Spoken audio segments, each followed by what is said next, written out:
기금운용본부를 서울에 존치하려는 법안에 대해 지역 정치권이 강력히 성토하고 나섰습니다. 기금본부를 서울에 두려는 정부와 여당이 지역 여론을 탐문하는 것이 아닌지 의혹도 일고 있습니다. 찜통 더위 속에서도 방학을 잊은 고3 수험생들의 교실에 다녀왔습니다. 막바지 대입 준비로 여념이 없는 청춘들의 뜨거운 여름나기 모습입니다. 고의로 사고를 내 수천만 원의 보험금을 챙긴 30대가 붙잡혔습니다. 중앙선을 넘거나 법규 위반 차량들이 표적이 됐습니다. 여러분 안녕하십니까? 7월 30일 목요일 전주 MBC 뉴스투데이입니다. 전북 지역은 장마가 끝나고 당분간 찜통더위가 이어질 전망입니다. 오늘과 내일 연이어 31도에서 34도의 높은 낮 기온이 예상되고 오늘 오전 11시를 기점으로 도내 대부분 지역에 폭염주의보가 발효될 것으로 예상됩니다. 전주기상지청은 대기 불안정으로 가끔 소나기가 내리기도 하겠지만 뜨거운 날씨가 이어지는 만큼 건강관리에 주의를 당부했습니다. 연일 찜통더위에 유독 힘겨운 여름나기를 해야 하는 사람들이 있습니다. 수능을 100여일 앞둔 수험생들인데요. 방학도 잊은 고등학교 3학년 교실을 강동엽 기자가 찾아가 봤습니다. 지난주 방학을 한 전주의 한 고등학교. 고3 수험생들의 일과는 학기 중과 같은 오전 8시 40분부터 밤까지 진행됩니다. 수능이 100여일밖에 남지 않다 보니 교실하는 긴장감마저 감돌아 방학이라는 말이 무색할 정도입니다. 여름이라 날도 더워서 체력적인 부분도 힘들고 그리고 방학이라서 나태해지기도 쉬운데 그걸 다잡고 공부를 해야 하니까 힘든 것 같아요. 고3 학생들에게 여름방학은 대입 준비의 막바지 기간으로 받아들여지고 있습니다.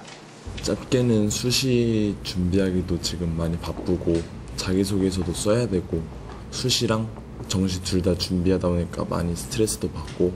전문가들은 방학 동안에는 수시 모집에 보다 집중해야 한다고 조언합니다. 수시 모집에 필요한 자기소개서와 면접 등을 준비해야 하기 때문에 모의 면접이나 수시 설명회에 참석하는 게 효과적이고 자신이 소홀했던 수능 과목에 최종 보완할 시간도 마련해야 합니다. 학교의 창학 이념 또는 설립의 그런 취지를 잘 살려서 그 자기소개서를 작성한다면 훨씬 더 도움을 받을 것 같습니다. 30도를 넘는 폭염 속에 방학을 잊은 고3 교실. 어느 해보다 바쁘고 힘든 방학을 맞은 고3 수험생들은 몇 달 뒤 희망하는 성과를 위해 청춘의 하루를 뜨겁게 보내고 있습니다. MBC 뉴스 강동엽입니다. 국민연금공단에서 기금운용본부를 독립시키려는 법안이 발의됐다는 소식 얼마 전 전해드렸는데요. 과거 LH공사의 악목을 떠올리는 도내 정치권을 중심으로 여야 구분 없이 반발의 목소리를 키우고 있습니다. 고차원 기자가 보도합니다. 기금운용본부 전북 이전 발목을 잡을 수 있는 법안이 발의됐다는 소식에 전북 정치권이 크게 술렁이고 있습니다. 도의회는 긴급 기자회견을 열고 국민연금공단에 껍데기만 옮겨놓고 알맹이는 서울에 남겨두려는 것이라며 강하게 성토했습니다. 특히 국민연금공단은 LH를 경남에 내준 데 대한 보상책이기에 기금운용본부를 포함한 전체 조직이 반드시 이전돼야 한다고 강조했습니다. LH 악목을 떠올리게 하는 악의적 입법 소식에 억장이 무너지는 심경입니다. 도민들의 가슴에 상처를 남긴 행위는 두고두고 지탄받을 수밖에 없을 것임을. 새누리당 일부 의원이 이 법을 발의함에 따라 새누리당 전북 도당은 행여 불똥이 도당으로 튀지 않을까 전전긍긍하면서도 성명을 통해 해당 법안은 당론과 무관하다며 기금운용본부의 전북 이전 약속을 지킬 것이라고 밝혔습니다. 전라북도는 법안이 자연스럽게 폐기되는 수순을 밟게 하겠다고 밝혔습니다. 기금운용본부 공사가 현재 30%까지 진행이 되어 있기 때문에 장소 이전과 관련된 논의는 불필요한 소모전이고 부당하다는. 해당 법안을 발의한 의원이 새누리당 일색인데다 숫자도 16명에 불과해 실제 법 제정으로 이어질 가능성은 크지 않아 보입니다. 하지만 기금운용본부를 국민연금공단에서 따로 떼내려는 시도가 오래전부터 있었고 최근에는 토론회에서 서울에 놔둬야 한다는 의견에 이어 법안까지 나온 상황이라 일부에서는 정부와 새누리당이 기금본부를 서울에 존치하기 위해 전북의 여론을 탐문하고 있다고 의심하고 있습니다. MBC 뉴스 고차원입니다. 새만금 내부 개발에 필수적인 남북 이축도로의 착공이 난항을 겪고 있습니다. 새만금을 동서로 횡단하는 동서 이축도로가 그제 착공됐지만 전라북도는 새만금의 남북을 관통하는 남북 이축도로는 언제 착공될지 불투명하다고 밝혔습니다. 이와 함께 남북 이축도로 건설 예산 26억 원이 정부의 내년 예산 심사 과정에서 삭감돼 국회 심의 단계에서 예산 반영을 추진해야 할 상황입니다. 법규를 위반하는 운전자들이 범죄의 표적이 되고 있습니다. 음주운전 차량에 이어서 이번에는 신호와 차선 위반 등 법규 위반 차량을 노렸습니다. 김하연 기자입니다. 길가에 멈춘 택시를 피해가려고 중앙선을 넘은 차량을 빠른 속도로 들이받습니다. 이번에는 불법 좌회전을 하려는 차량을 기다렸다 다가가 부딪힙니다. 차고지를 나와 중앙선을 넘는 버스도 정지 신호를 어기고 주행하는 차량도 기다렸다는 듯이 들이받습니다. 처음에는 제가 100% 잘못 온 걸로 알고 있었는데 CCTV를 보니까 제가 받쳤더라고요. 그래서 굉장히 황당했어요. 31살 김모 씨는 이렇게 교통법규 위반 차량을 골라 일부러 부딪힌 뒤 보험금을 타냈습니다. 지난 7년 동안 81차례에 걸쳐 보험금 3억 5천만 원을 지급받아 7천만 원 상당을 챙겼습니다. 택시와 전세버스 등을 수년간 운행한 베테랑 운전자였던 김 씨. 김 씨는 차량들의 신호 위반이나 중앙선 침범이 잦은 곳을 미리 물색해뒀다 범행을 저질렀습니다. 저는 사고를 안 내고 싶었는데 계속 그런 정신적인 장애가 있다 보니까 무의식적으로 계속 제가 사고를 내게 되더라고요. 김 씨의 과실이 없다 보니 보험사들도 돈을 지급할 수밖에 없었고 의심을 하면 금융감독원에 민원을 넣어 담당자를 압박하기도 했습니다. 중앙선 침범이나 신호위반 사고들은 대형 사고로 이어지는데 피해자는 운전 조절 능력이 뛰어나가지고 자기 피해는 아주 경미하게 나는 그런 사고들이 대부분입니다. 경찰은 김 씨를 구속하고 여죄를 수사하고 있습니다. MBC 뉴스 김하연입니다. 전주지법은 부당해고를 당한 뒤 목숨을 끊은 시내버스 운전기사 고 진기승 씨 사건과 관련해 회사 업무를 방해한 혐의로 기소된 54살 송모 씨 등 2명에게 징역 6개월에 집행유예 1년을 선고하는 등 관련 노조원 22명에 대해 유죄 판결을 내렸습니다. 송 씨 등은 지난해 진 씨가 목숨을 끊자 일부 중간관리자의 해고를 요구하며 사무실을 점거하고 버스 출자를 방해한 혐의 등으로 기소됐습니다. 전주지법 정읍지원은 지난해 재력가가 건넨 3억 원의 불법 정치자금을 임실군수 후보에게 전달한 혐의로 기소된 정세균 의원의 동생 정모 씨에게 벌금 200만 원을 선고했습니다. 재판부는 정 씨가 정치자금의 투명성을 확보하는 정치자금법의 취지를 저해해 처벌이 필요하다고 판단했습니다. 전북대는 갑질 논란을 일으킨 예술대 이모 교수에 대해 학생들을 외부 공연에 동원하고 허위 사실을 유포시킨 점이 인정된다며 해임시켰습니다. 하지만 이 교수는 학교 측의 교수 채용 과정에서 문제를 제기한 데 대해 보복 조치라며 반발하고 있습니다. 이와는 별도로 전 학과장에게는 이 교수 규탄 집회에 참석한 학생들에게 공적 결석 처리 공문을 나눠준 책임을 물어 정직 1개월의 징계를 내렸습니다. 익산시가 3천억 원에 이르는 부채를 줄이기 위해 안간 힘을 쓰고 있습니다. 부채 가운데는 팔리지 않은 산업단지의 미분양 물량이 가장 큰 몫을 차지하고 있는데 최근 2년 사이 분양률이 오히려 떨어지면서 기업 유치 문제가 발등에 불로 떨어졌습니다. 정진호 기자가 보도합니다. 익산 하멸의 제4산업단지 산단 입구에는 방사선 영상기술센터가 자리 잡고 있습니다. 하지만 단지 안쪽으로 들어가 보면 대부분의 공장 용지가 빈터로 남아 자풀만 무성합니다. 이곳 익산 제4산업단지의 분양 가능 면적은 32만 제곱미터에 이르고 있습니다. 하지만 아직까지 11만 3,500제곱미터만 분양되는 데 그쳐 무려 65%가 미분양으로 남아 있습니다. 익산 3기의 제3산업단지 역시 사정은 비슷해 분양률은 43%에 그치고 있습니다. 산업단지 두 곳의 분양률은 현재 41.6%로 2년 전과 비교해 오히려 미분양 물량이 더 늘어났습니다. 일부 업체가 규모를 줄였고 중국에서 이전하려던 유턴기업 10곳이 보조금도 반납하고 이전을 포기했기 때문입니다. 앞으로 좀 익산시가 이 부채 해결한다고 하는 것을 일성으로 내세우고 계시기 때문에 기업들의 어떤 투자 유치를 위해서 저는 적극적으로 노력을 해야 된다고 생각합니다. 올 상반기에 6개 기업을 유치한 익산시는 하반기에 기대를 걸고 있습니다. KTX가 1시간대고 기업들이 인식이 바뀌어져 가고 있고 그러므로 인해서 우리 익산을 찾는 기업들이 지금 늘어날 것이라고 이렇게 예상을 하고 있습니다. 익산시의 부채는 모두 2,941억 원. 이 가운데 산업단지 조성과 관련한 부채가 1,119억 원으로 40%에 가깝습니다. 부채 해결을 최대 현안으로 추진하고 있는 익산시로서는 산업단지 분양이 부채 축소에 관건이 되고 있습니다. MBC 뉴스 정진호입니다. 올 상반기 과세 취약 분야에 대한 기획 세무조사 결과 은닉 탄로된 지방세 51억 원이 추징됐습니다. 전라북도는 일반 주택으로 허가를 받은 뒤 펜션으로 용도를 전환하거나 비과세 감면 대상 부동산을 고유 목적으로 사용하지 않은 경우 등 은닉 탄로된 사례를 현지 실사를 통해 확인해 51억 원의 세금을 추징했다고 밝혔습니다.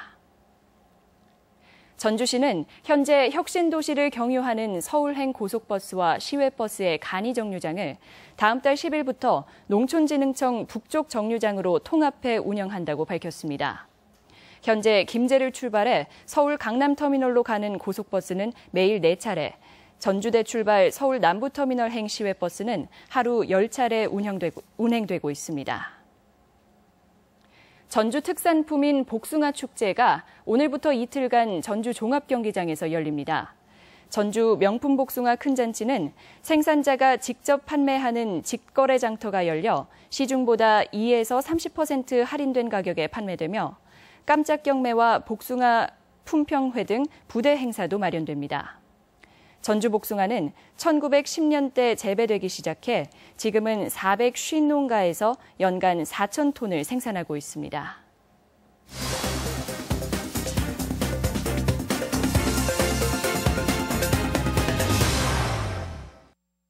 완주군이 우수한 정보통신 기술을 한우 축사와 사육 기술에 접목시켜 한우의 품질과 생산성을 높이게 됩니다. 남원시는 중학생과 학부모가 함께하는 직업 체험 활동을 실시했습니다. 도내시군 소식을 이흥래 기자가 전해드립니다. 완주군은 최근 농림축산식품부로부터 한우산업 ICT 융복합 모델 개발 사업에 최종 선정돼 6억 원의 사업비를 지원받게 됩니다. 이 사업은 한우 축산의 온습도와 암모니아 가스 측정 등 환경 모니터링은 물론 개체별 사육에 필요한 모든 조건을 정보통신 기술과 접목시켜 한우의 품질과 생산성을 높이고 농식품의 미래 성장 산업화를 추진하게 됩니다. 축산물의 질적, 양적 향상을 도모하고 일정 기간 운영을 통해 획득한 결과를 분석, 정립, 정형화된 방향을 도출해서 점차적으로 확대 추진할 계획입니다. 남원 진로직업체험지원센터가 중학생과 학부모 100명을 대상으로 남원 항공우주천문대에서 부모와 함께하는 창의 직업체험 활동을 가졌습니다. 또한 다음 달에는 아시아나항공과 함께 중고등학생을 대상으로 항공 분야 진로 탐색 특강도 실시할 계획입니다. 제11회 임실 치즈마을 작은 음악회와 체험축제가 이번 주말 임실 치즈마을에서 열립니다. 이번 축제는 치즈 만들기와 경운기 타기 등 농촌 체험 활동은 물론 국악인 남상일씨의 공연 등 다채로운 프로그램이 펼쳐질 예정입니다. 익산시와 한국전기안전공사 전북본부가 전기 재해 방지를 위한 업무 협약을 맺었습니다.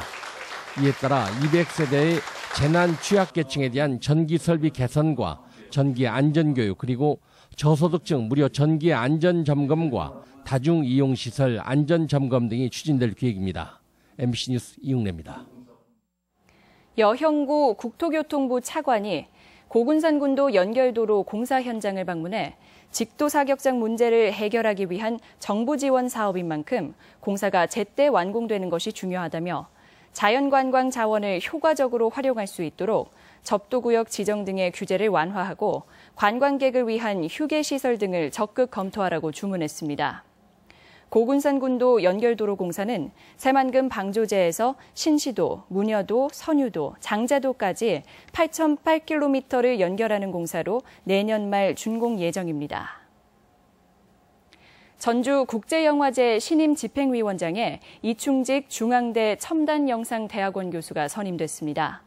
영화제 조직위 측은 이 신임 위원장이 서울국제독립영화제 집행위원장과 부산국제영화제 심사위원, 영화진흥위원회 위원장 등 정책 분야 경험과 더불어 영화 한도시 이야기, 독 등 연출과 제작 경험도 두루 갖췄다고 밝혔습니다.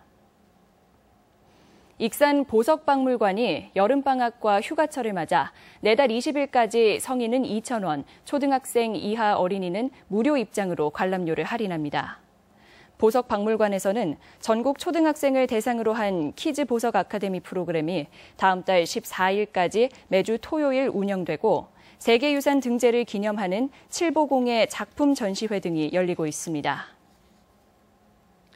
전북경찰청은 어제부터 어린이 통합버스를 신고하지 않거나 전좌석 안전띠를 착용하지 않는 등 안전사항 준수 위반에 대해 집중 단속할 예정입니다.